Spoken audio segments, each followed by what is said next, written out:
चीन से बदला लेना नहीं बल्कि सियासत खेलना मकसद था कि टिकटॉक तो बंद कर सकते हैं, लेकिन हम अपने फ़ायदे के लिए किसी से भी समझौता कर सकते हैं। चीन को लाल आंख दिखाना दरअसल हमारे आंखों में धूल झोंकना था। मेक इन इंडिया फुस, विदेशी छोड़ो स्वदेशी अपनाओ फुस। हाथी के दांत दिखाने के और खाने के और होते हैं।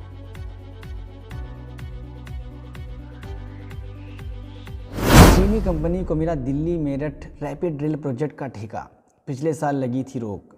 न्यू अशोक नगर से गाज़ियाबाद के साहिबाबाद तक के 5.6 किलोमीटर अंडरग्राउंड स्ट्रेच को बनाने का ठेका Shanghai tunnel engineering company limited को दिया गया है। NCRTC के द्वारा देश के पहले regional rapid rail transit system RRTS का विकास किया जा रहा है। पिछले साल जून में इस पर काफ़ी विवाद हुआ था, जब भारत चीन सीमा विवाद के बीच ये खबर आई थी कि चीनी कंपनी ने सबसे कम रकम की बोली लगाई है। इस विवाद को देखते हुए चीनी कंपनी के ठेके पर रोक लगा दी गई थी।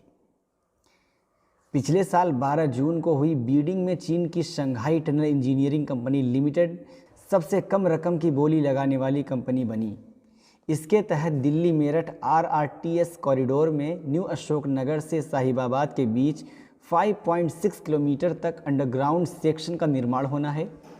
इस पूरे प्रोजेक्ट का प्रबंधन national capital region transport corporation NCRTC द्वारा किया जा रहा है।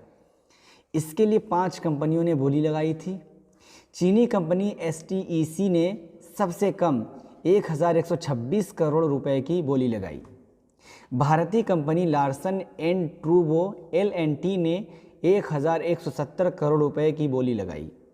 एक और भारतीय कंपनी टाटा प्रोजेक्ट्स और SKEC के JV ने 1346 करोड़ रुपए की बोली लगाई थी।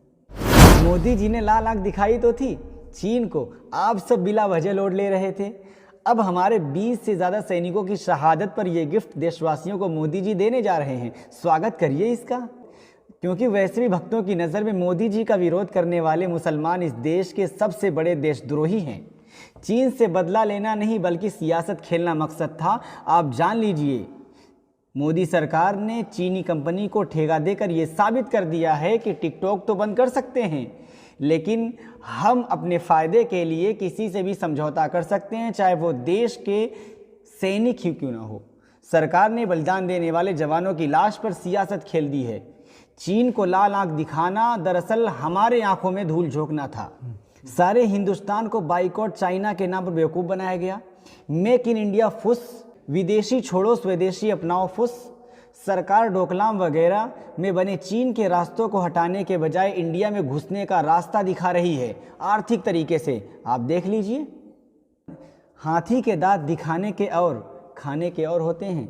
वही हाल हमारे साहब का है।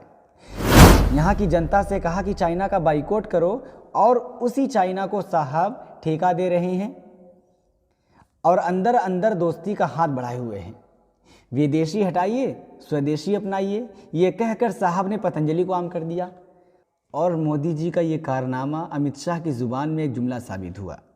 मित्रों, भाइयों और बहनों जैसे लफ्ज़ों से मोदी जी हमारे देश के युवाओं के दिलों से खेलते हैं और हम भोले भाले देशवासी मोदी जी के अल्फाज सुन के बह जाते हैं। हमें अपने खुद के समझ से ये समझना चाहिए और सोचना चाहिए और देखना चाहिए कि हकीकत क्या है और गलत क्या है। इसी तरह हकीकत को सामने लाते रहेंगे। आप जुड़े रहिए NIN के साथ। नई आवाज़, नई परवाज़।